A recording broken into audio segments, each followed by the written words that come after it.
Boa noite, enfermeiros e aspirantes. Sejam todos muito bem-vindos ao Nurse Talk, que é um projeto que eu criei para entrevistar alguns enfermeiros e enfermeiras incríveis. Para quem não me conhece, eu sou Jade Ottoni, enfermeira emergencista e forense, e daqui para frente a gente vai falar bastante sobre emergência, trauma, enfermagem forense, e assim eu espero.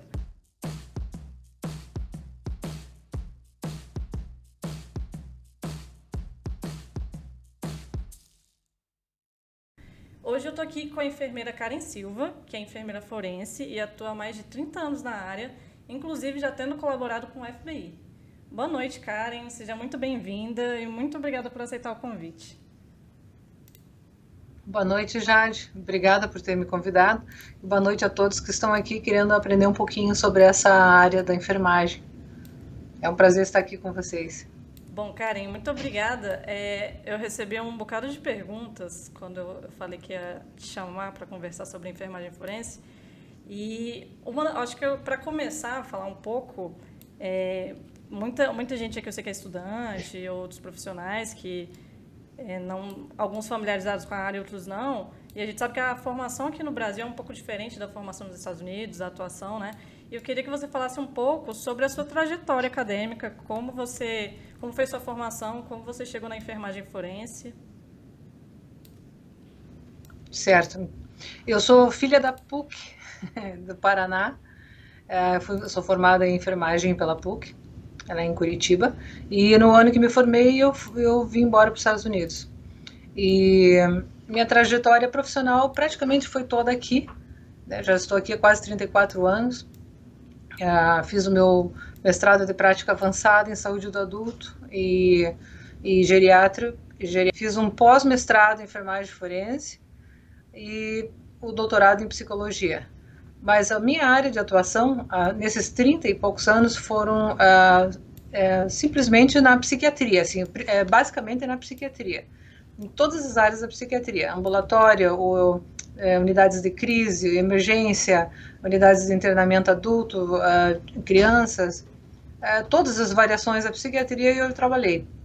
Mas, em 2002, quando eu fui para o pós-mestrado em enfermagem forense e graduei como mestrado em enfermagem forense, então eu comecei a praticar também como enfermeira forense, trabalhando para duas promotorias públicas dos condados, dois condados em New Jersey, condado de Ocean e condado de Monmouth. Então eu era enfermeira forense que ficava no plantão à noite, ficava em on-call, que a gente chama, ficava em casa, mas aguardando ligações para atendimento a vítimas de violência. A maioria das vítimas de violência sexual, mas também violência doméstica ou tráfico humano. Então, o que aparece no papel é mais bonito do que na prática, na verdade. Existe, assim, uma fantasia que aqui nos Estados Unidos é muito avançada, a enfermagem forense, é muito ativa, mas não é essa a realidade. Ela já foi uma realidade, assim, já entrou... A enfermagem forense foi uma enfermagem de evidência aqui nos Estados Unidos no início dos anos 2000, né? No início de 2000. Mas ela deu uma caída e ficou meio que apagada nesses anos todos. O que aconteceu foi o seguinte: os enfermeiros que tiveram interesse nessa área de enfermagem forense desenvolveram bastante pesquisas, temos bastante artigos, vocês podem notar que a maioria dos artigos são em inglês e são daqui, né, dos Estados Unidos.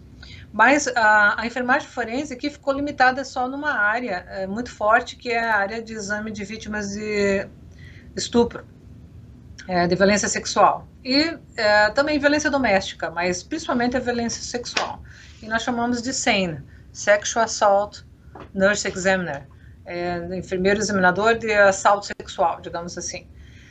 Então, essa área foi a única área que realmente é dado muita importância na enfermagem forense aqui. Nós temos outras áreas que os enfermeiros também escolheram,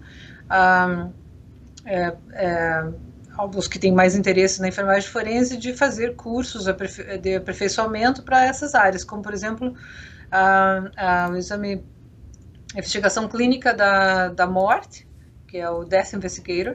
Eu quero pedir desculpas pelo meu português, eu tenho uma dificuldade às vezes de lembrar um pouco as palavras, mas então me perdoem. Então esse é um curso também à parte. Tem cursos de psiquiatria forense, tem cursos de tráfico humano, especialista em tráfico humano e assistência à vítima. Então tem vários mini cursos que não precisa necessariamente ser enfermeiro para isso. Mas o enfermeiro forense, chamado assim com o título, é aquele que tem um curso de Sexual Assault Nurse Examiner, que é o SANE. É um curso feito de 40 horas. Você tem que ter 200 a 300 horas de prática dentro desse, depois que você tira esse curso, para você ser especialista em enfermagem forense. Então, o enfermeiro tem que ter 2 anos de experiência como enfermeiro, já com a licença de enfermagem, né, passar no exame de proficiência de enfermagem, ficar 2 anos trabalhando, aí pode fazer esse curso sem o curso de investigação clínica da morte, qualquer cursos assim profissionalizantes nessa área. Depois de 40 horas desse curso, que é dentro de sala de aula, teoria e prática com simulação, você tem que ter mais, aí varia do curso, mais umas 10 práticas em pessoas, que não é simulação, prática mesmo, supervisionada com outro enfermeiro forense, para daí você ganhar um emprego, digamos, nessa área. Então, você não precisa ser especialista para trabalhar como enfermeiro forense inicialmente. As promotorias públicas, ou os condados, ou os centros a gente chama de crise, de rape crisis, que a gente chama de estupro, né? Atendimento estupro, elas dão um emprego para enfermeiros que têm esse treinamento e já provou ter uma proficiência com exames reais, supervisionados, e daí depois de 200 a 300 horas é que você pode se tornar uma especialista naquela área. Especialista em exames de vítima de violência. Ponto final. Você não pode ser um investigador clínico da morte sem o curso específico para aquele.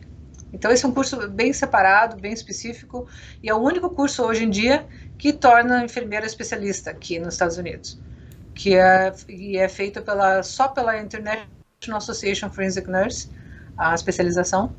O exame, tem que prestar exame, tem que provar que você está trabalhando na área atualmente, e tem que ter educação continuada também comprovada. Aí você senta, faz o exame, se você passou, você agora é uma especialista. Agora, eu gosto de lembrar a vocês que aqui nos Estados Unidos a especialidade não é permanente. A cada 5 anos você tem que renovar a especialidade. Qualquer especialidade. Psiquiatria, obstetrícia, enfermeira forense, seja lá o que for, a cada 5 anos tem que renovar. O outro jeito de você também tirar esse certificado é você ser treinada num curso de pós-graduação. Aqui nós chamamos graduação, que é mestrado. Pós-graduação é o doutorado para nós. Então, o curso de pós-graduação, mestrado e doutorado pode profissionalizar enfermeiro forense, que no caso é onde eu também me encaixo, né, que eu fiz. Então, eu posso sentar, por exemplo, mostrando que eu tenho prática de campo nos últimos 3 anos, de 200 a 300 horas, eu posso sentar e fazer o exame de especialista, né, e ganhar o certificado. Mas é só dessa forma que a gente consegue ser.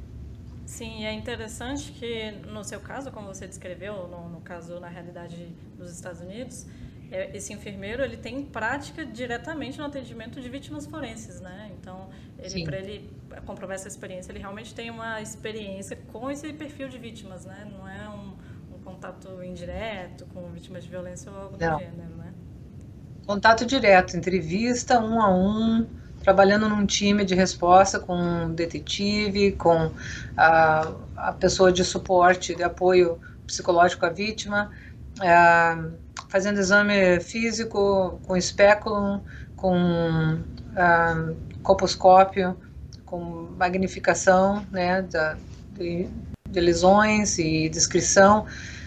Um exame leva uma média de 4 horas para ser feito, né, se não for complicado. Foi um exame comum, alguém chegou e disse assim, eu acho que alguma coisa aconteceu, eu estava inconsciente e eu desconfio que eu fui estuprado. Então, a gente não tem muita lembrança do que aconteceu. Esse exame vai levar quase 4 horas para ser feito.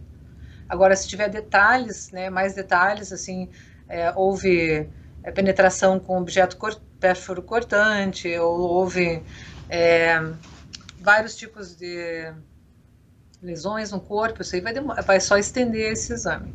Então, o exame não é rápido, ele é demorado mesmo. ou seja, exige um profissional específico que tenha esse treinamento, que tenha essa abordagem específica, né? Então, não pode ser por mais que outro profissional tenha treinamento, não necessariamente ele vai conseguir desempenhar essa atividade e ter essa disponibilidade, né? A não ser que ele seja um profissional que se dedica a isso, né?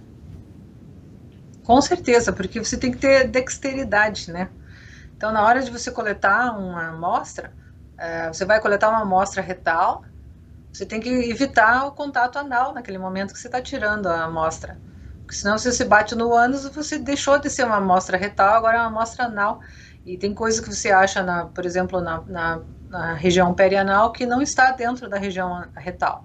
E se você quer coletar as amostras de uma forma profissional, você tem que tomar muito cuidado para evitar a cross-contaminação, contaminação da sua saliva em cima das amostras, não pode ter ninguém perto de você encostando, né, porque se tiver mais gente dentro da sala, é mais um caso para os advogados de defesa pegar no seu pé e tirar a sua credibilidade como um coletor de amostras, né, como um profissional, porque eles vão dizer, como é que você garante que não foi contaminado, que se estava lá mãe, pai, periquito, papagaio, todo mundo dentro da sala, né? Então, tudo isso tem que ter a pessoa tem que ter uma noção básica disso e também tem que ter a prática já com outro especialista para fazer a coleta das amostras sem contaminação, sem encostar, sem trocando luvas o tempo todo e fazendo essas coisas assim. Então, você tem que ter essa habilidade. E outra, quando você se tira amostras de cavidades corporais, é muito desprazeroso, digamos assim. Então, você tem que ser rápido e eficiente, né, e tem que ter uma prática nisso. Se você não sabe muito o que você está fazendo, você está expondo a vítima, ou digamos o paciente, né, a mais tempo com um espéculo dentro, ou com uma tração anal para coletar uma amostra retal. Então, isso tudo é muito desconfortável. Sim, com certeza. Inclusive, Karen, aproveitando essa menção que você fez, a coleta e preservação dos vestígios, aqui é uma questão ainda muito complicada de enfermeiro fazer parte da cadeia de custódia simplesmente porque ele não tem respaldo, por mais que ele, nos parâmetros atuais, né, por mais que ele tenha um treinamento adequado, ele não vai ter um respaldo para, por exemplo, coletar esses vestígios, preservar e entregar para a autoridade policial. E aí, para quem não sabe, a Karen, ela é enfermeira em Los Angeles, né? Inclusive, ela está lá no local de trabalho dela agora. E aí é muito diferente esse contexto, né? Porque o enfermeiro que coleta esses vestígios, ele faz parte da cadeia de custódia, né? Você pode falar para a gente um pouco sobre isso? Sim, com certeza. Você vai ser chamado na corte. E no momento em que você toca aquela pessoa que supostamente é uma vítima de violência, você automaticamente é parte do processo dessa pessoa. O que você fizer vai ser incluído nos autos. Eu até acho que conversando com você ontem, eu até mencionei, vou até falar para eles que eu sou muito ruim de pegar veia, porque eu estou há muito tempo na psiquiatria. E aqui, como tudo muito especializado, nós temos enfermeiros especialistas em tratamento endovenoso, né? E eles que pegam as veias mais difíceis. Então, eu já nem pego veia mais, a gente precisa funcionar uma veia, ou tirar um sangue, a gente conta com esses enfermeiros. Porém, quando você é enfermeiro forense, você vai ter que tirar sangue do paciente para coleta para drogas, né? Ou por substâncias tóxicas em geral. E como eu era muito ruim nisso, eu pedia para a enfermeira da emergência, que são as nossas salvadoras, né, para funcionar a veia da paciente, que supostamente vítima de alguma violência. Mas a enfermeira ela simplesmente colocava a agulha na paciente e eu tirava o sangue nos tubos. Eu que tirava as amostras, porque se ela tira, ela também é convocada para ir na corte. E coitada. Ela ou ele, né? Não tem nada a ver com o caso, não sabe o que está acontecendo, só foi lá funcionar uma vez e de repente acaba na corte e sendo questionada. Então, nós tínhamos essa possibilidade de pedir para alguém para funcionar, porque são pessoas mais experientes e faz menos dor na paciente, né? Porque senão eu ia tentar umas 3 vezes, às vezes não consegue, né? E a pessoa passa dor sem necessidade. Então, pega uma pessoa especialista, funciona a veia, mas só que as amostras foram tiradas por mim, porque só eu que iria para a corte, né, depor, né, se fosse o caso. Então, isso definitivamente é uma coisa que a gente tem que tomar cuidado, né? E nós somos parte da cadeia de custódia. E a nossa cadeia de custódia, quando passa para nós, é muito significante, porque nós é que estamos tirando as possíveis evidências. Está na nossa mão, passando direto para a mão do detetive. Ou, se a vítima não quiser a polícia envolvida, vai para a nossa supervisora, que é a coordenadora do todo um programa, né? Para ser estocada por 90 dias, né, os vestígios. Até a vítima não, a paciente ou o paciente tomar uma decisão se vai ou não querer continuar com o processo. Então, tem 90 dias para tomar essa decisão. E agora, a cadeia de custódia passa na mão nossa, direto para a mão do detetive ou para a mão dessa coordenadora, da pessoa que vai segurar. Sim, então aproveita e explica pra gente um pouco como é que funciona a rotina do enfermeiro forense, por exemplo, no atendimento a uma vítima que dá entrada para uma unidade de emergência, né? Considerando que vai ter uma equipe assistencial, por exemplo, vai ter um enfermeiro emergencista que vai fazer aquele atendimento, estabilização. Como que o enfermeiro forense atua nesse contexto? Tá, então isso é uma boa pergunta, porque nós temos algumas práticas variadas no país inteiro. Não é um standard, né? Não é uma coisa igual para todos. Nos estados onde a enfermagem forense é muito desenvolvida, eles têm times apropriados para isso, que trabalham para as promotorias públicas. Por exemplo, New Jersey é muito estruturado na violência na enfermagem forense. Nós somos freelancers que trabalhamos para a promotoria de algum condado e somos chamados quando há necessidade. Agora, tem em outros estados que a enfermagem forense não é forte, nós temos centros de atendimento às vítimas de estupro. Então, as vítimas já são levadas diretamente lá.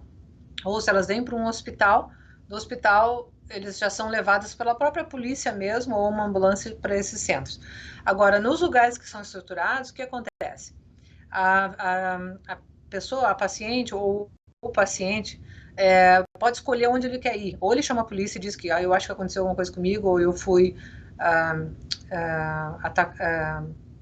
agredida. Ou eles vão até um hospital e dizem isso, né? Não importa da maneira como o paciente quiser. Na hora que o paciente está no hospital, nós somos ativados. O time é ativado. O time é ativado e nós temos 1 hora para chegar até essa vítima, por uma questão de consideração à vítima. Nós não queremos deixar a vítima esperando. Eu estou falando vítima, mas nem sempre é vítima, tá? A gente, na verdade, o certo é falar paciente. Eu vou usar o termo paciente, porque vítima mesmo, já tô julgando, dizendo que foi mesmo, né? A gente não sabe se foi. Então, a gente tem 1 hora para chegar até esse paciente. Se for atrasar 5 minutos, nós temos que ligar ao hospital, pedir desculpas ao paciente e dizer que nós estamos a caminho.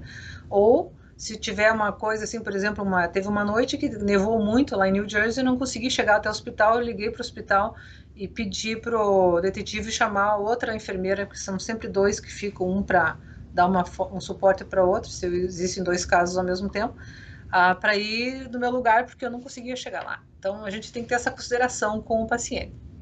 Então, nós temos 1 hora para chegar. Chegando lá, nós fazemos uma entrevista com o paciente e perguntamos para o paciente se ela ou ele quer o law enforcement, como é que se fala? A polícia, o sistema legal envolvido. Se eles não têm certeza ainda, a gente só faz entrevista com eles e o material colhido, que nos for permitido colher, não vai para a polícia. Mas se eles querem, então nós também fazemos a pergunta se eles aceitam a polícia estar junto na entrevista, porque muita coisa vai ser muito íntima, né, que nós vamos perguntar, e às vezes a polícia não tem não precisa saber, né? Então isso depende tudo do paciente. Ou o paciente fala, não, põe aí todo mundo junto e fala de uma vez só e acabou.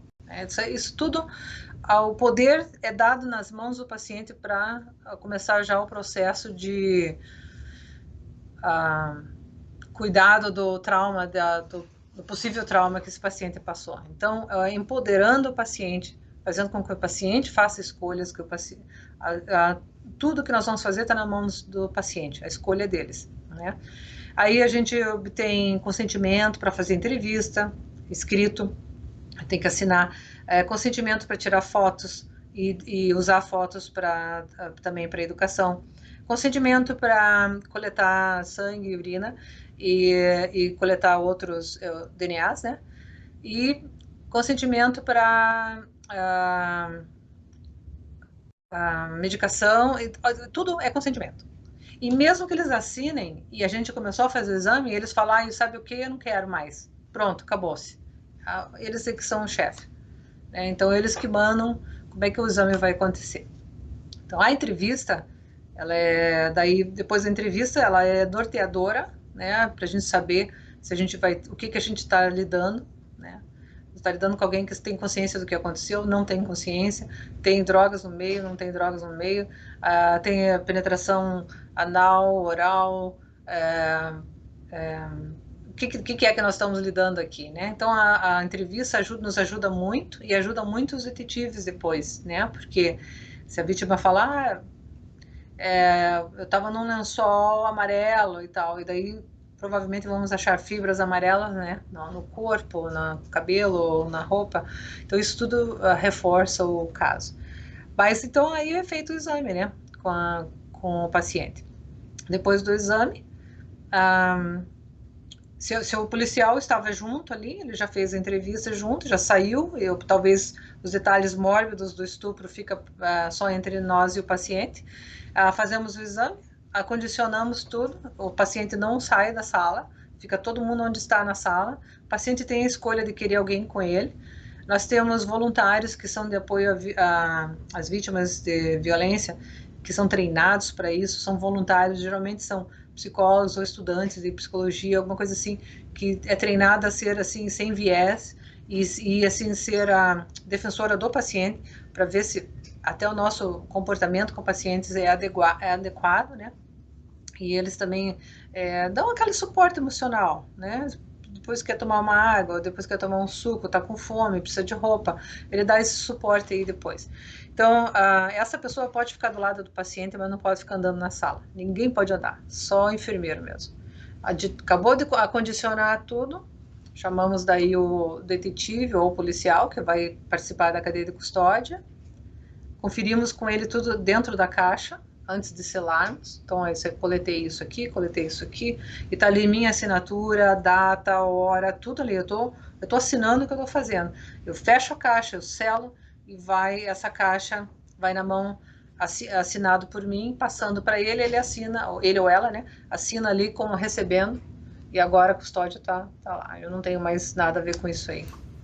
E daí a vítima, a paciente daí, será meu vou daí medicar o paciente, vou levá-la a um banho, se quiser tomar um banho, a gente tem que ter essa possibilidade de oferecer chuveiro.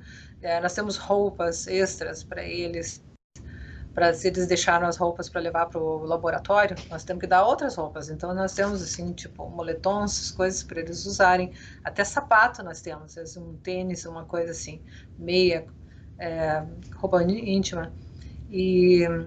Então, com fome, a gente dá comida, então, tudo que precisar para um tratamento holístico dessa pessoa, né? Também marcando apontamentos já para médicos, psicólogos, o que é necessário. Né? E daí, quando a paciente sai com alguém que eles queiram, pode ser a polícia que leva eles de volta para casa, se eles quiserem, ou alguém da família, e a escolha deles. E daí a gente encerra. Uma semana depois, a coordenadora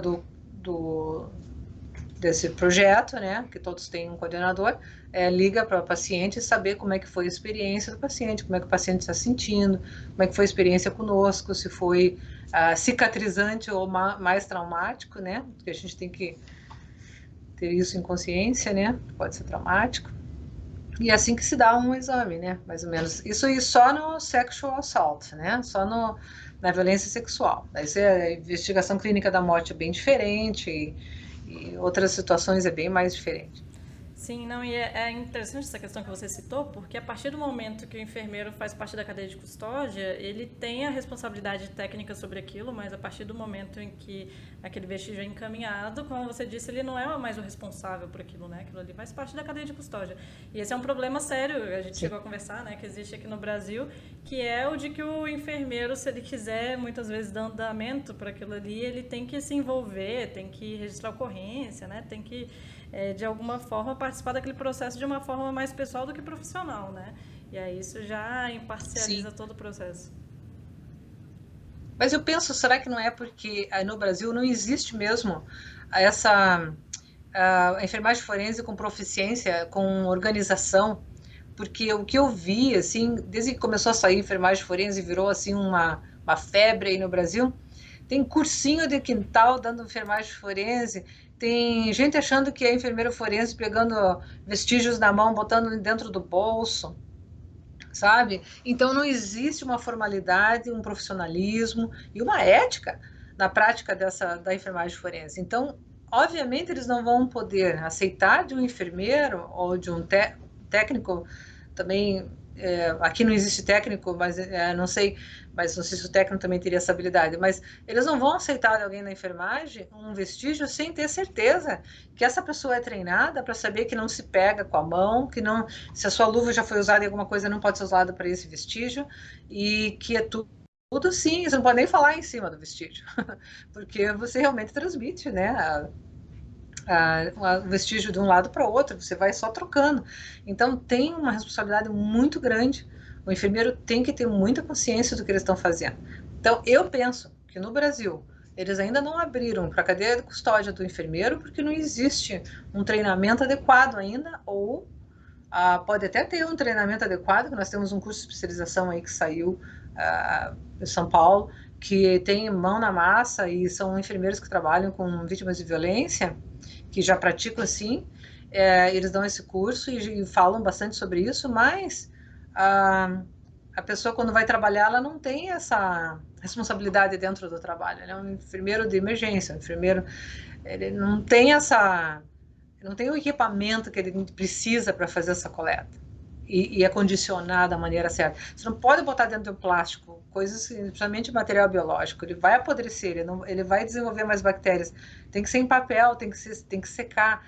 Então, tem tudo isso assim que acho que está faltando na enfermagem forense no Brasil. Sim, com certeza. Essa seriedade.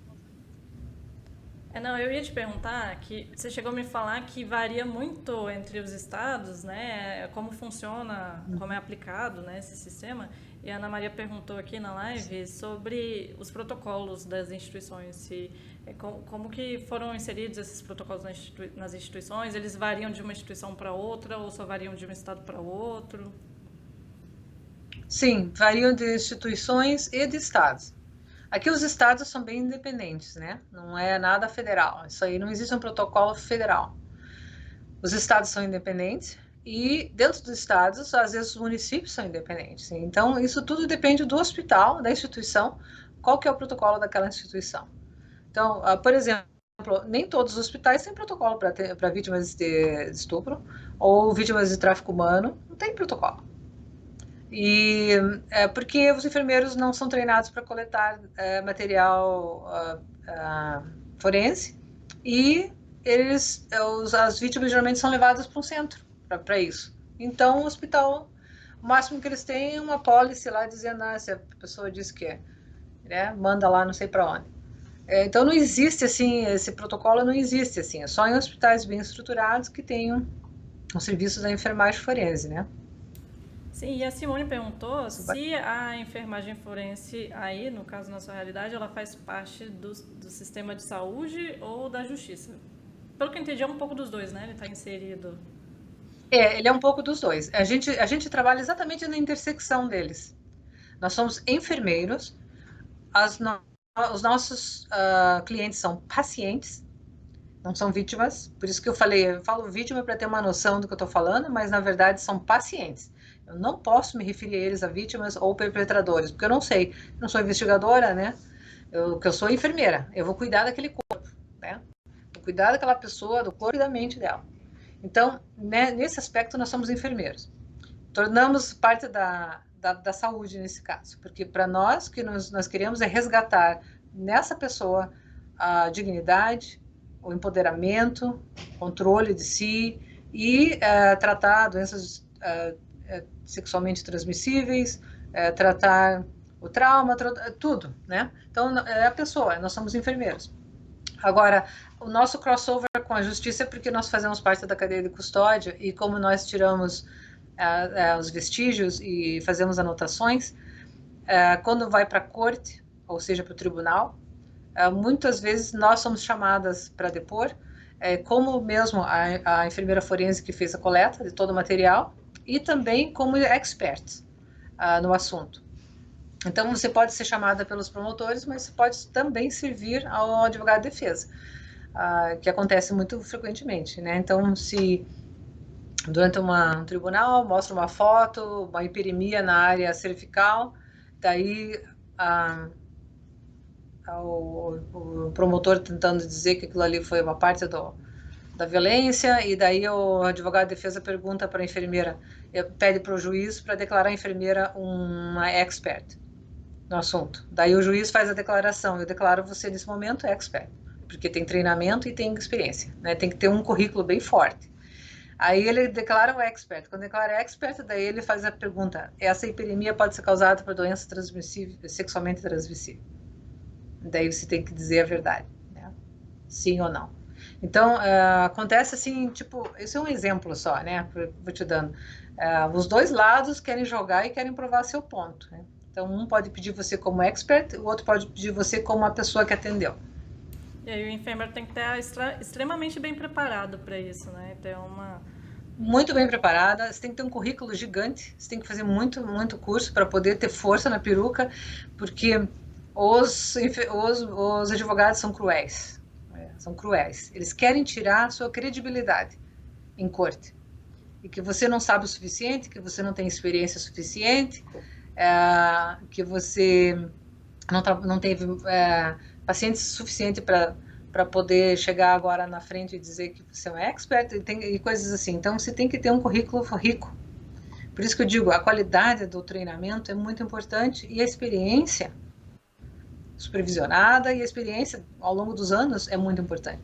A gente reza para não ser chamada na corte no início, quando a gente está atendendo os primeiros casos. Por isso que os 10 primeiros é com alguém junto, com outra enfermeira forense, porque daí as duas vão pro fogo junto, né? Porque a outra está supervisionando, não vai deixar você fazer, contaminar e nada. Mas isso aí é também um backup, sabe? Para te ajudar. Sim, outra coisa que eu fiquei bem interessada em te perguntar é sobre... você me disse que colaborou com a Força-Tarefa Antitráfico Humano do FBI, né? Então, imagino que deve ter sido uma experiência muito interessante. Eu queria que você falasse um pouco sobre isso. Sim, o FBI é a nossa Polícia Federal, né? Então, qualquer caso que atravesse estados, ele automaticamente envolve a Polícia Federal. Nós fundamos, eu sou uma das fundadoras do tráfico humano, a Força-Tarefa de Tráfico Humano no nosso hospital aqui. É um hospital de 14 mil funcionários, 3 mil enfermeiros. Então, um hospital assim de grande porte. E a gente faz treinamento de todos para identificar vítimas de tráfico humano. E houve uma situação em que uma menina menor de idade, 15 anos de idade, do Arizona, fugiu de casa. Geralmente, em 48 horas, os traficantes já conseguem ver o menor de idade que está perdido ali, que está sem ter o que comer, que está meio misturado com gente que não deve. Já, recruta, pegaram a menina na lábia mesmo, mas cruzaram do Arizona para cá. Então, o ring de tráfico era aqui na Califórnia. E trouxeram ela para cá. E daí, nessa, ela ficou sendo traficada aqui por 2 anos. Por 2 meses. E com sexo de tráfico. Né? Desculpa, tráfico de sexo, desculpa, estou trocando tudo.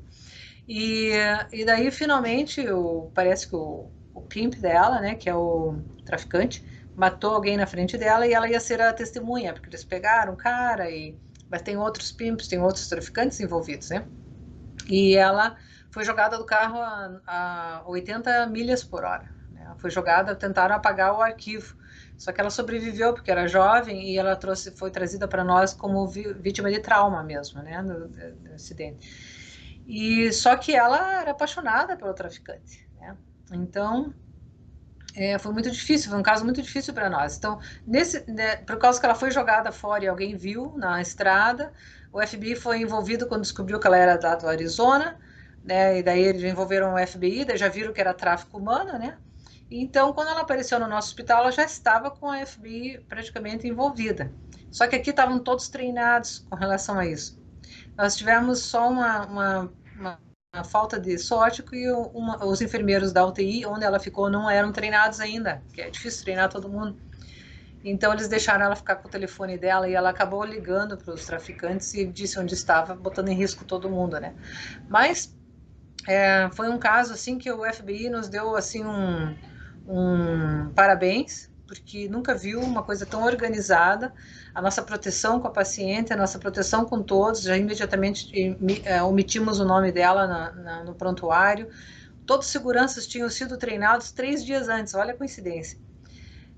Veio uma da Bottom Girl, que a gente chama, que é uma das traficadas que agora tem um nível elevado dentro do tráfico, Ring, que não precisa dormir com 40 clientes, agora elas podem dormir só com 10, né? Porque agora elas são chefe das outras e elas trazem mais gente para dentro, então elas vão diminuindo a carga delas. Então essa veio aqui para tentar falar com ela, dizendo que era tia e não sei o quê, mas o segurança já estava a par, porque foi treinado, pediu para ela segurar as pontas, filmaram ela, então foi assim, muito organizado.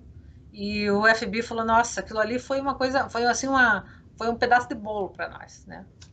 Piece of cake, pedaço de bolo, porque foi muito fácil lidar com esse caso. Eles tiveram fotos de todos, eles tiveram telefone de todos, eles conseguiram isso por causa que nós trabalhamos juntos e protegemos muito a vítima. Trouxemos os pais dela para cá e ela foi embora com os pais. Mas é isso. E sem contar que a enfermagem tem um contato com o paciente, né, no caso, que é muito diferente de outros profissionais, né? Se ele tiver a capacidade adequada para reconhecer esse tipo de vítima, né, ele vai ter um ambiente que já proporciona isso, né? Nós somos vistos, e aqui a gente trabalha muito com compaixão e empatia. A nossa profissão, ela tem as raízes na empatia e na compaixão, são as duas ciências. Nós construímos o nosso conhecimento e as nossas habilidades manuais na plataforma da empatia e da compaixão.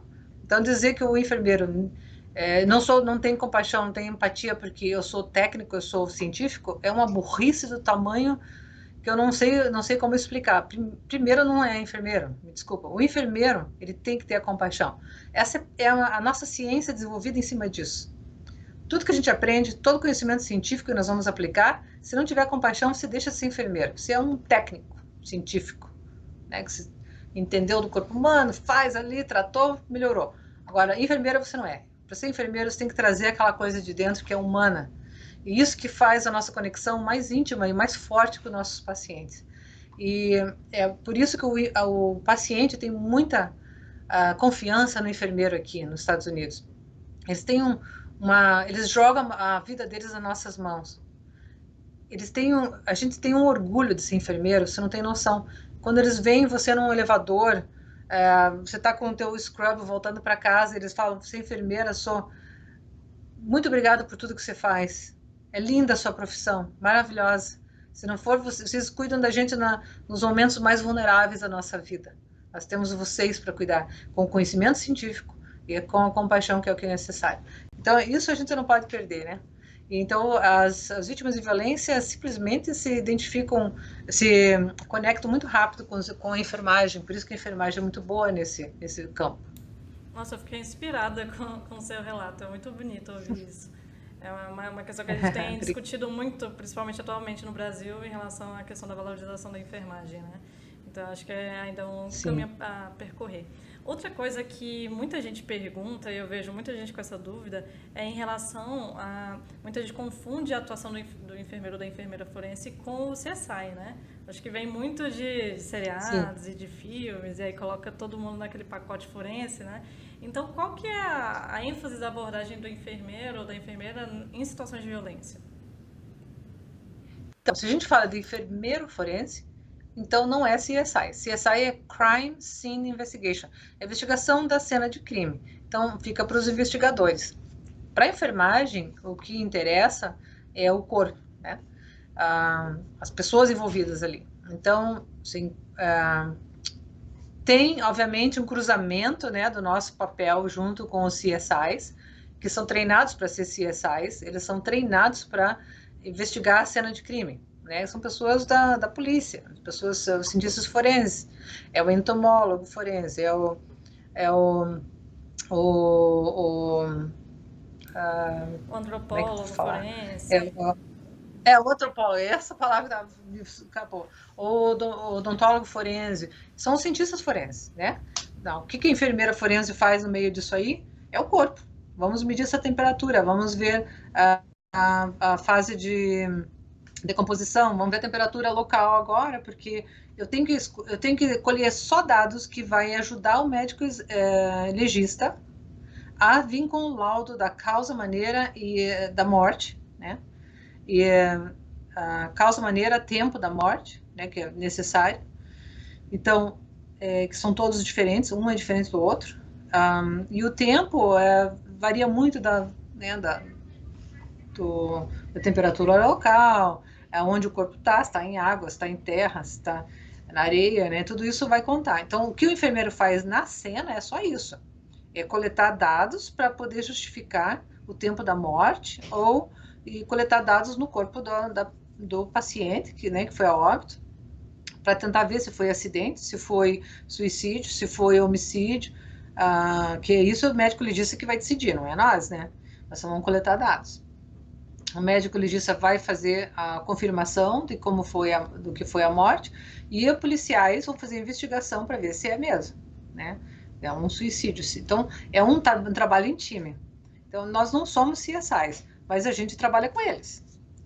Agora, tem os enfermeiros que gostam de fazer cursos de CSI. E você pode ser um CSI sendo enfermeiro. Só que daí você não é enfermeiro forense, você é um cientista forense, que, coincidentemente, é um enfermeiro também. Sim, isso na verdade aqui no Brasil, Então, inclusive, isso existe, né? A pessoa pode fazer um concurso para qualquer nível superior e ser um perito oficial, por exemplo, né? E não isso, necessariamente vai atuar como enfermeiro. isso, É, a isso, Ilonente isso. perguntou aqui como que é a articulação com a delegacia de polícia. E aí eu fiquei me perguntando como que o enfermeiro é acionado nessas situações que você citou, que apesar dele não ser um CSI e a atuação é muito diferente disso, em alguns momentos pode ser importante que ele tenha contato com a cena, né? E com algumas coisas que podem estar ali relacionadas ao paciente. Sim. Bom, se você está falando de um enfermeiro que trabalha com os CSIs, é um enfermeiro investigador clínico da morte, né? Então, esse enfermeiro está trabalhando com o Coroner's Office, que a gente chama, Coroner são os investigador forense, ou você trabalha com eles, ou você é um deles, né? Ou você trabalha seria o Instituto Médico Legal, que seria o morgue da cidade, né? Onde ficam os corpos, né? Então tem o médico legista que fica fazendo autópsia, a gente chama autópsia, mas é necrópsia, né? Você chama necrópsia, vários médicos legistas. Então pode ter um enfermeiro lá que seja um investigador clínico da morte. Então nós somos acionados por meio desses escritórios, né? Do nosso trabalho. E tem um corpo lá, então já aciona, Karen, dá para você chegar lá, tá na minha hora de trabalho, eu vou, faço a coleta, tudo, tiro fotos e tal. Trago para o médico legista, eles trazem o corpo e daí os técnicos de necrópsia, que são técnicos, não são enfermeiros, que fazem a necrópsia para o médico praticamente. O médico fica ali só tirando, só fatiando cérebro, fatiando para ver, fazendo o exame, né, das partes. Mas quem tira todos os órgãos para fora são os técnicos de necrópsia. E então o enfermeiro seria só esse mesmo, vai no local para coletar os dados. Sim. Não, e a gente vai observando, são muitas questões específicas, assim, muitas áreas de atuação para o enfermeiro que existem, que já são bem estabelecidas, no caso, nos Estados Unidos, né, e que se diferencia bastante. O que você acha que ainda precisa avançar no Brasil para que ele consiga desenvolver a especialidade da enfermagem forense, consiga desenvolver um mercado de trabalho para os enfermeiros forenses, e considerando que a gente acaba utilizando muito o modelo americano, por exemplo, até talvez chegar num escopo de atuação semelhante ou inspirado nesse sentido? Bom, primeiro tem que começar de baixo tudo. A gente não vai conseguir do dia para a noite tornar-se peritos e tomar contas de lugares que são de outros profissionais, porque vai ter uma certa competição, infelizmente. Nós temos que provar o nosso valor, que foi o que fizemos aqui nos Estados Unidos. Levou anos para chegar lá. Então nós temos que primeiro procurar saber mais sobre preservação de vestígios, sobre contaminação de campos, né, onde pode que são ricos para ciência forense, prevenindo isso e, obviamente, estudar, né? Estudar é a coisa principal, mas os cursos os cursos profissionalizantes têm que ter estágio. Ninguém aprende a ser enfermeiro forense olhando só vídeo, ou escutando alguém que é enfermeiro forense falando sobre isso. Não dá, você tem que pôr a mão na massa.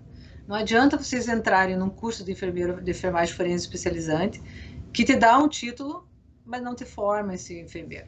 Vai ficar embaraçoso para você. Como é que você vai chegar a fazer uma perícia e não sabe nem por onde começar? Você nem conhece o equipamento. Onde começa? Começa pela unha? Começa pelo cabelo? Como é que é? E tem uma rotina, tem uma coisa certa, é uma ciência. Então, vocês têm que realmente ir atrás disso, né? Mas mostrando o valor da enfermagem, principalmente nas emergências, né? Ou em outras, na verdade, existe enfermagem forense em todas as áreas, né? Obstetrícia, psiquiatria e tudo. Mas perceber assim, com um olhar diferenciado, as vítimas de violência ou potencial perpetradores e trazer isso de uma forma científica ao conhecimento da equipe de saúde. E eles veem que você tem um olhar diferenciado. Eles veem que isso é uma coisa importante. Se você fala se você vê que um paciente, nós até conversamos sobre isso já de ontem, o paciente levou um tiro, né? Tá com uma camiseta com um furo na camiseta onde está provavelmente a pólvora ali, os stiplings.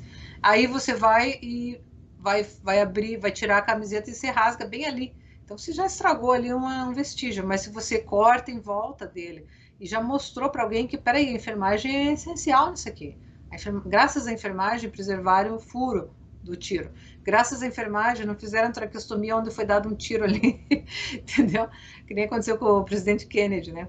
Então, vocês têm que se mostrar no valor de que a importância do que vocês estão fazendo, preservando e ajudando a polícia, detetives, sei lá, todo o sistema legal a fazer o papel deles da melhor maneira possível.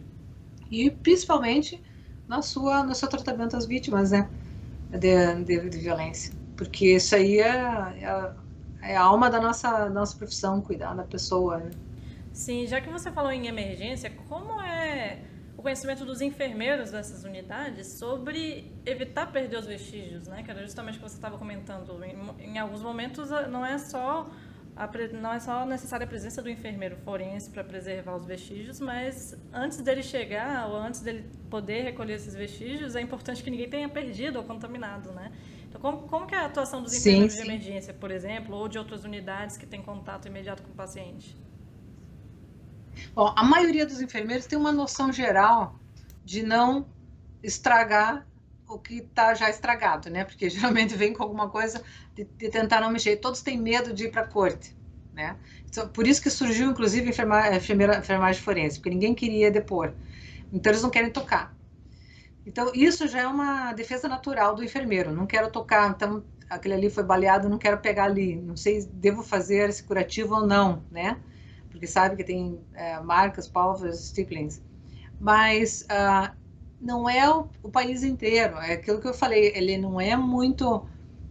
Essa visão forense deveria ser geral, devia ser dado já na universidade, sabe? Para os estudantes falar, olha, você não precisa tocar, mas tem que identificar e saber que aquilo ali pode ser um potencial vestígio que vai ajudar um caso na corte.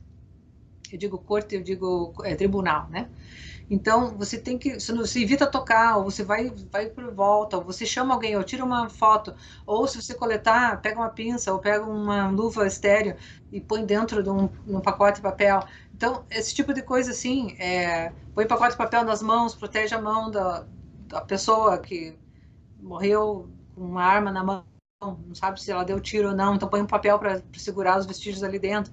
E esse tipo de coisa tinha que ser é geral, tinha que ser ensinado isso no mundo inteiro, porque tem muitos casos perdidos por causa da emergência, né? E a gente realmente foca era ressuscitar a pessoa ali, né? De reanimação. Mas se puder fazer isso e ainda preservar, seria ótimo, né? Então, é uma noção geral. Muitos têm essa noção aqui. Sim, geralmente quando eu dou aulas de emergência, eu separo um tempo para falar só sobre esses cuidados com preservação de vestígios nesse sentido, né? E até é uma questão, como Muito. a gente chegou a comentar, que não necessariamente vai adiar o tratamento, até porque não tem como o enfermeiro forense intervir no meio do atendimento, da estabilização do paciente, né? Ele vai ter que entrar depois que o paciente estiver estável, mas o enfermeiro que faz aquele Sim. atendimento, esse exemplo que você citou, que é o exemplo que eu sempre cito, é assim muito... A gente visualiza bem essa questão, né? Às vezes o paciente já tem uma roupa que tem uma perfuração por causa do projétil, né? Ou da arma branca, e é muito comum que no atendimento a roupa já seja removida rasgando por esse orifício, né? Então, é uma coisa que o fato de remover cortando pela costura, por exemplo, não vai postergar o tratamento, mas vai evitar que a gente perca aquele vestígio que é importante, né? Sim, e às vezes não remover também contamina com tudo em É volta, né? verdade. Com outras. É verdade. E outra questão é, às vezes, por exemplo, eu quis conversar com você hoje, né, antes de começar a falar em outros momentos sobre enfermagem forense, justamente porque eu acho importante a gente conseguir ver como funciona esse modelo em países onde ele já é melhor implementado do que aqui, que pode servir até de referência, mas a gente às vezes tem uma impressão de que então já está muito bem estabelecido e que funciona 100% e não tem entrave nenhum, né? E na verdade você Não, deixou claro que existem dificuldades mesmo aí, dependendo do muita. estado, né? Então, o que que Sim, você... tem muita dificuldade. Quais você acha que são os maiores desafios para a enfermagem forense aí onde você atua? Os Maiores o maiores quê? desafios, as maiores dificuldades, os Desafios empecilhos. é justamente essa homogeneidade, né, de ter enfermeiros forenses em todos os estados, em todos os hospitais ou promotorias, né? Ter um enfermeiro forense é um grande desafio. Também não tem muito dinheiro na enfermagem forense, então a enfermagem forense não é uma especialização única, ela é uma secundária. Você sempre é especializado em alguma coisa, você trabalha em algum lugar, tempo integral, e você é só um freelancer na enfermagem forense, a maioria das vezes é assim. Se você é pago por caso que você atende. Então não tem assim muito, não é muito apetitoso nessa área assim, financeiramente, sabe? Isso é mais para quem está aposentado ou alguém que é coordenador de programas, né? Mas o desafio é esse, o desafio é ter todos os enfermeiros com noções básicas de enfermagem forense, eu acho importantíssimo. Eu faço essa aula aqui no hospital, eu dou para todos, Forensic Nursing 101, eu digo. Identifica feridas, vê se é força de contusão, mordidas, queimaduras causadas por violência, porque eu acho muito importante o enfermeiro ter essa noção geral, assim, abre a cabeça deles, sabe? Então, eu faço isso aqui, mas não é sempre que tem, não é qualquer hospital que tem. E, e equipamentos nos hospitais também, se for para fazer um exame de sexual assault, de agressão sexual, tem que ter equipamento adequado, tem que ter colposcópios, tem que ter luz, tem que ter máquinas fotográficas de alta precisão e tem uma possibilidade de salvar isso num lugar encrypted, que não vai vazar, que não vai sair, né? Então, tudo isso é a logística, né? É muito desafiadora. E outra coisa também, você estava comentando, eu estava pensando em alguns aspectos que, quando a gente fala, por exemplo, alguns outros profissionais vão atender essas vítimas de violência ou o perpetrador, e muitas vezes elas não conseguem reconhecer sinais que podem indicar violência, porque nem sempre a violência é declarada, né? Nem sempre a vítima vai Sim, chegar dizendo que sofreu uma violência, ou o perpetrador vai chegar contando exatamente o que aconteceu. E muitas vezes o profissional precisa ter uma sensibilidade para conseguir, e um conhecimento técnico, né, para conseguir detectar aqueles padrões de lesão, para detectar alguns sinais que podem indicar que aquela ali é uma vítima de violência, por exemplo, né, e aí investigar mais a fundo o que pode ter acontecido. Como que o enfermeiro forense ele pode atuar nesse sentido de educação de outros profissionais não forenses? bom, como eu estou atuando atualmente, eu sou aqui enfermeira psiquiatra, enfermeira comportamental. Mas como eu tenho esse treinamento de enfermagem forense, eu tenho um compromisso com meus colegas. Eu não é parte do meu trabalho. Eu faço isso aleatoriamente, cada vez que eu dou um programa educacional, eu sempre enfio uma coisa da enfermagem forense no meio para poder habilitar o enfermeiro. Então, eu acho que os enfermeiros forenses, eles tinham a obrigação de fazer essa educação nas escolas. Eles tinham obrigação nas escolas não necessariamente escolas de enfermagem, nas escolas de crianças, de fazer palestras para evitar a prevenção da violência, a prevenção do tráfico humano, porque a maioria que cai no tráfico humano são crianças ou adolescentes, porque tem necessidades em casa e acabam caindo na lábia, ou os próprios pais, né, traficam eles, que é principalmente isso que acontece. Mas tinha que ter essa educação preventiva nas escolas. A gente tinha que oferecer palestras, a gente tinha que sair na comunidade. Eu participo todo ano numa comunidade, de coisas da comunidade hispana, que eu falo sobre o tráfico humano. E quantas famílias eu peguei, a mãe falando, viu, eu te falei, falando para a filha, eu te falei que esses caras não prestam. Eu te falei, você não vai mais se encontrar com esses caras. Tipo, já estavam sendo recrutadas as crianças no momento em que eu dei educação para os pais. Então, eu acho que isso é uma obrigação nossa como enfermeiro forense. Trazer para a comunidade essa awareness, né, que você fala, esse conhecimento sobre o que está acontecendo lá fora, como proteger seus menores, como proteger seus idosos, no caso de violência geriátrica, como procurar ajuda se você é o perpetrador. Então, isso aí eu acho que é o papel da enfermagem forense. Sim, e é inerente do enfermeiro, né, ser educador também, né, em todos esses âmbitos. Sim. E eu queria te fazer uma pergunta mais, assim, da sua trajetória mesmo. Eu até comentei com você que eu acabei me interessando pela enfermagem forense durante a minha residência em trauma por atender muitas vítimas de violência e começar a perceber que alguma coisa que deveria estar sendo feita não estava sendo feita, né? O que te despertou para essa área, para decidir? Porque você mesma comentou que não é uma área que é fácil de lidar, né? O profissional ele tem que ter algumas habilidades cognitivas, assim, algumas competências de lidar com situações que são situações de violência, são situações que em muitas circunstâncias são difíceis mesmo, né? E aí, por que o profissional acaba se interessando por essa área e acaba... Essa é uma pergunta interessante. Eu sou enfermeira psiquiatra, então, durante a minha carreira aqui, eu tratei de muitos pedófilos e muitas vítimas de pedófilos. E isso é uma área que é minha fraqueza, porque eu tenho dificuldade em tratar pedófilos. Eu tenho muito viés. E eu sempre procuro, obviamente, procurei sempre ser o melhor que eu posso ser dentro da minha profissão. Eu não posso ter viés se eu sou enfermeira psiquiatra. E com essa história de pedofilia, inclusive foi minha tese do doutorado foi sobre pedofilia, eu quis saber mais sobre como que eu posso ajudar vítimas e como que eu posso detectar potencial predadores. E nisso eu comecei a ler mais sobre isso. Eu comecei a perceber que eu podia fazer cursos de criminal profiling, sendo enfermeira psiquiatra. E daí apareceu o pós-mestrado de prática avançada na enfermagem forense. Eu falei, nossa, já estou dentro disso aí, porque eles falavam muito sobre esse assunto.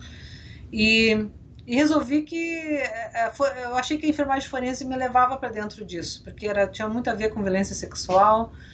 A gente fez, eu também cuidava de crianças, não era só adultos, né, os exames. E daí foi isso que foi me levando devagar. E daí tive a intenção até de entrar na FBI para ser criminal profiling. E fiz o meu doutorado em psicologia justamente para isso. Eu fiz o curso de profiler, perfilador, mas eu acabei não entrando na UTI, fiquei na minha mesmo e estou aqui hoje em Los Angeles. Isso tudo em New Jersey, mas muita água rolou no caminho.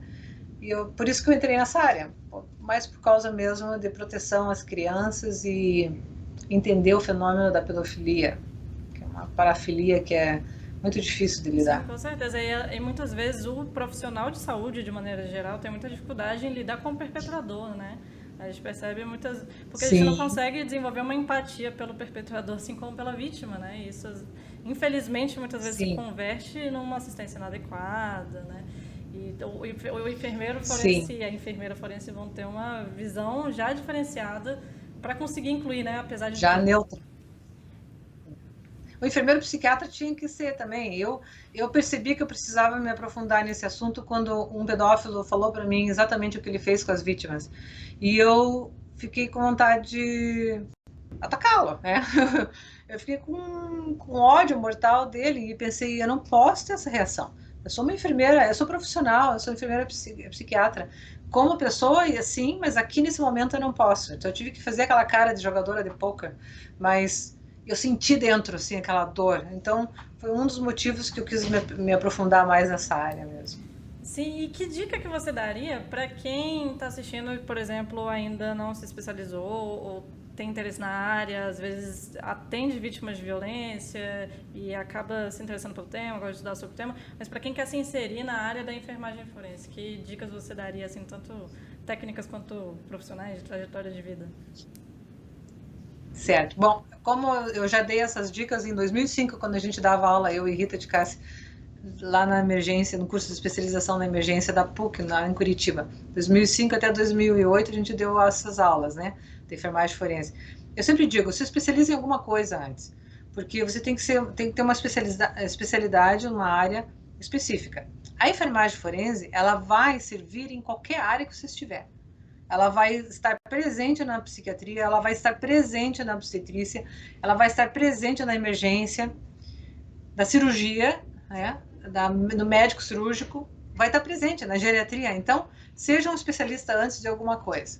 A hora que você é aquele especialista, já pegou uma certa experiência, agora você vai modificar sua visão daquela área, inserindo a enfermagem forense, porque agora vai expandir o seu conhecimento na sua especialidade.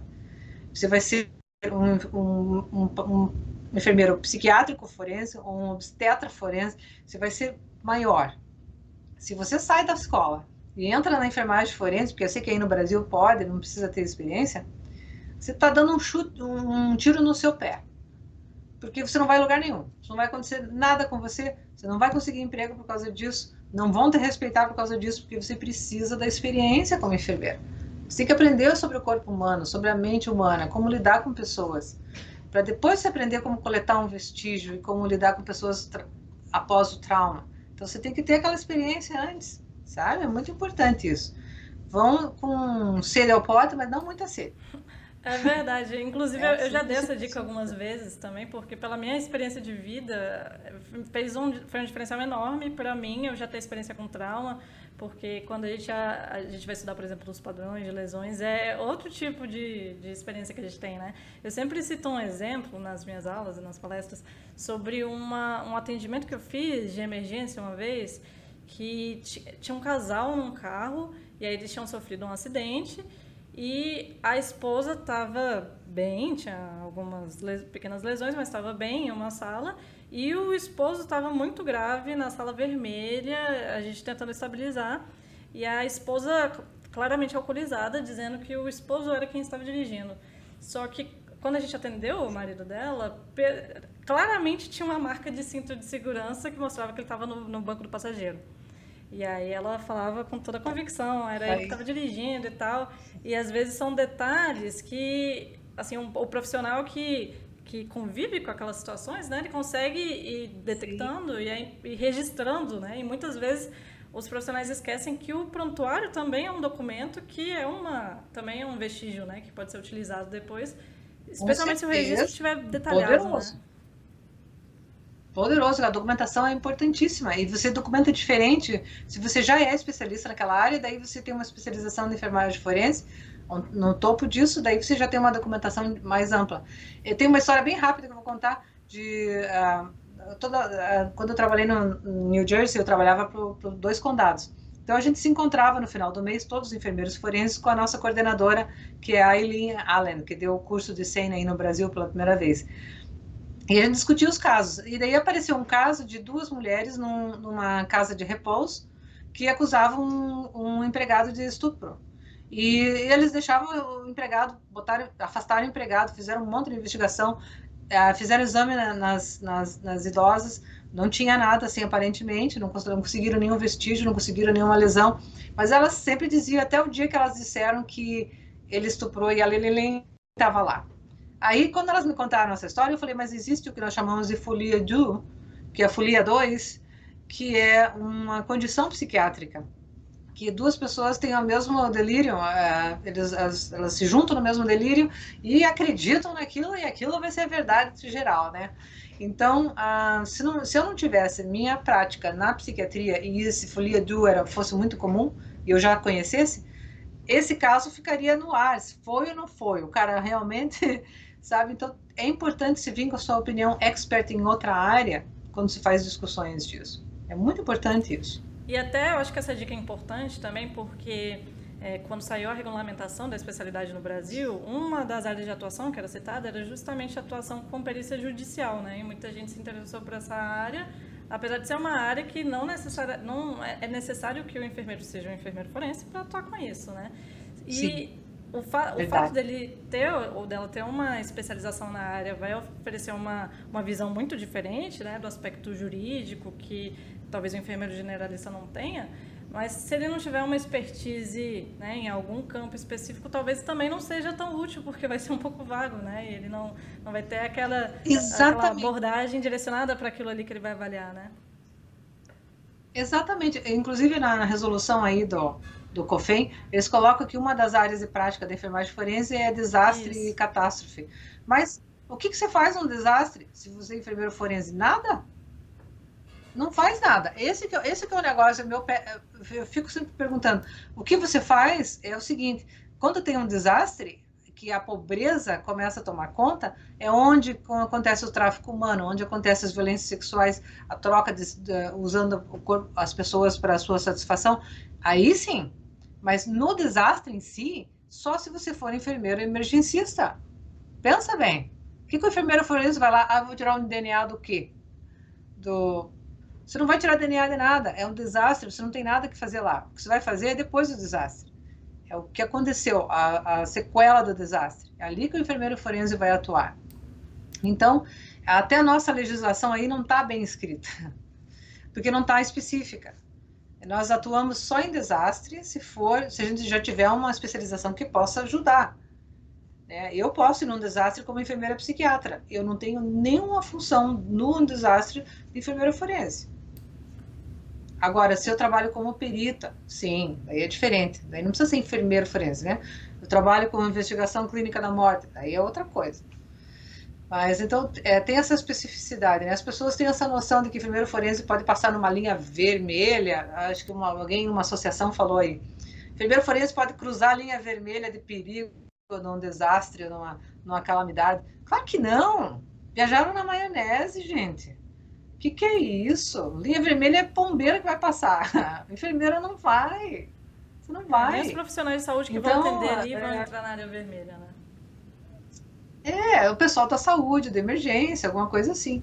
A enfermeira forense não vai a lugar nenhum, vai ficar esperando depois, alguns dias, quando a coisa começar a pobreza, a dificuldade local ali, você vai ajudar, né, as pessoas a identificar o potencial de vítimas que vão ser vítimas, vão ser recrutadas em tráfico, ou tráfico de órgãos, né, em alguns países que tem catástrofes, eles compram órgãos, mas não pagam, ou enganam, ou trocam órgãos por comida. Então é ali que o enfermeiro forense teria alguma ação, né? Mas mesmo assim, é mais a polícia também, né? Então, sim. Tem muito sensacionalismo, né, por trás da enfermagem. Sim, até essa questão de que a gente chegou até a conversar ontem que o profissional de emergência do atendimento pré-hospitalar, por exemplo, de ter que isolar a cena, ou coletar um monte de vestígios que estejam espalhados pela cena. Uma vez eu tive essa discussão com alguns colegas da área da emergência, do trauma mais especificamente, que era o seguinte: se a gente fosse atender uma vítima que fosse, por exemplo, vítima de perfuração por arma de fogo, e a gente chegasse na cena e encontrasse a vítima com a arma junto, né? E aí a minha pergunta para os colegas era para saber como é que acontecia onde eles atuavam, era o que eles faziam com a arma, se eles removiam a vítima e o que eles faziam com a arma, né? E aí, de cada lugar teve uma resposta diferente. Então teve um que respondeu: eu sou bombeiro, então eu tenho treinamento para isso, eu posso descarregar a arma e levar. Aí o outro, em Sim. todas as vezes que isso aconteceu na minha vida, a polícia chegou antes, então a polícia levou. Aí o outro, eu tenho um treinamento pessoal para fazer isso, então eu particularmente levo. O outro, eu se encontrasse eu ia deixar. Então tinha todo tipo de resposta possível e ninguém sabia muito bem o que Sim. dizer, né? Então, porque isso não faz parte É, do papel do enfermeiro que foi ali prestar um atendimento de emergência, né, para a vítima. A é, prioridade dele vai ser remover a sim, vítima, né, se for o caso, estabilizar a vítima. sim, E aí toda essa questão com aí, certeza. realmente, se a gente tivesse um contexto onde, por exemplo, dentro de uma unidade de emergência, um enfermeiro fosse ficasse de plantão, com certeza muitos desfechos seriam muito diferentes, né? Sim, sim, seria. É verdade. Porque o enfermeiro de emergência não quer tocar, não tem tempo, né, para fazer isso. É verdade. Mas se todos os enfermeiros de emergência tivessem uma noção da enfermagem forense, aí mesmo que eles não fizessem um exame de forense, mas ele tivesse alguém que pudesse chamar para vir e fazer um extra, Sim. ou aliviar aquele enfermeiro para fazer o exame forense e cuidar dos pacientes daquele enfermeiro enquanto ele está fazendo o exame, aí dá. Sim.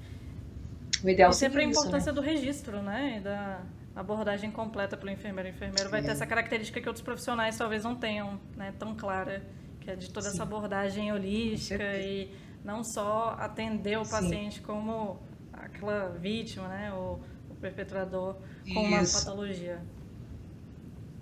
É verdade. Isso aí. Bom, Karen, eu adorei a nossa conversa. Igual eu te falei ontem, se deixasse, eu Tá? ia fazer milhões e milhões de perguntas. Todo mundo que está participando elogiou bastante. Várias pessoas comentaram o quanto você é uma Tá. referência para gente, até porque Ah, é, a enfermagem forense ainda obrigada. está sendo construída, né? A gente ainda está buscando os campos de implementação da área e ter referências como você que podem dar um direcionamento, que podem contribuir com a sua própria experiência, que é Sim, super pode, importante e que já dá aquela iluminada, né, no nosso caminho como no enfermagem caminho. forense é muito importante. Então eu queria agradecer muito a sua Sim, se precisar. participação. Assim, eu acho que me gerou várias dúvidas a mais, várias coisas foram respondidas, então eu acho que esse tipo de de contato aumenta muito o nosso interesse porque desperta aquela curiosidade e a vontade de estudar mais Sim. sobre e fazer ela funcionar aqui no Brasil também. Então eu queria agradecer muito e parabenizar a sua Bom, experiência e a sua atuação como enfermeira forense, que com certeza você fez um grande diferencial na vida de pacientes e de outros profissionais também, como está fazendo agora. Então eu queria agradecer muito a sua participação. eu agradeço suas palavras carinhosas. Eu tenho muita admiração pelos meus colegas todos enfermeiros, os técnicos também, né? O pessoal da enfermagem. Eu tive um prazer muito grande de estar aqui com vocês. Estou aberta para qualquer pergunta, é só entrar em contato por e-mail, mais fácil. Respondo tudo, né? Qualquer pergunta que precisar. E obrigada pelo interesse de todos, porque eu tenho muita admiração às pessoas que buscam o conhecimento. Eu sou admiradora das pessoas que buscam conhecimento, porque eu acho que conhecimento é poder, não tem nem dúvida. Quanto mais se sabe, menos arrogante a gente fica, porque a gente vai vendo o quanto a gente não sabe, né? Quanto mais a gente estuda, a gente vê o quanto que tem mais para aprender. Então eu tenho muita admiração a quem busca conhecimento. Então parabéns a todos vocês que ficaram aqui 1 hora e pouco comigo falando um português muito sofrível e dividindo um pouco da carreira e das ideias e de como acontecem as coisas aqui. Estou aberta aí, precisar de alguma coisa. Eu acho que a gente, Muito obrigada, eu viu, que Sara? agradeço. Parabéns pela sua iniciativa. Maravilhosa Muito iniciativa sua. obrigada. Eu acho que a gente pode fechar então justamente com essa reflexão. Eu usei exatamente essa palavra, essa frase com um colega essa semana, que conhecimento é poder, né? Então, às vezes o É, profissional acha que já sabe tudo e ele nunca vai saber tudo, né? E é justamente uma vantagem saber que não nunca. sabe, porque enquanto você sabe que não sabe, você vai É, ser curioso. E aí quando a curiosidade acaba, é, a gente não aprende mais, né? acabou. Acabou, aí você morreu. A curiosidade só acaba quando a gente morre, não pode acabar. Senão a gente deixa de ser um profissional melhor para as pessoas, né, no que a Com gente certeza, faz. eu acho que é uma ótima reflexão para a gente encerrar. Muito obrigada pela sua participação, Karen. Muito Isso obrigada aí. à participação de todo Obrigada a mundo que estava todos. aqui acompanhando a gente. E fiquem atentos que a gente vai fazer outros eventos como esse para continuar divulgando a enfermagem forense no Brasil. É isso Muito aí. obrigada, Karen. Tchau, tchau, gente. Boa noite para todos.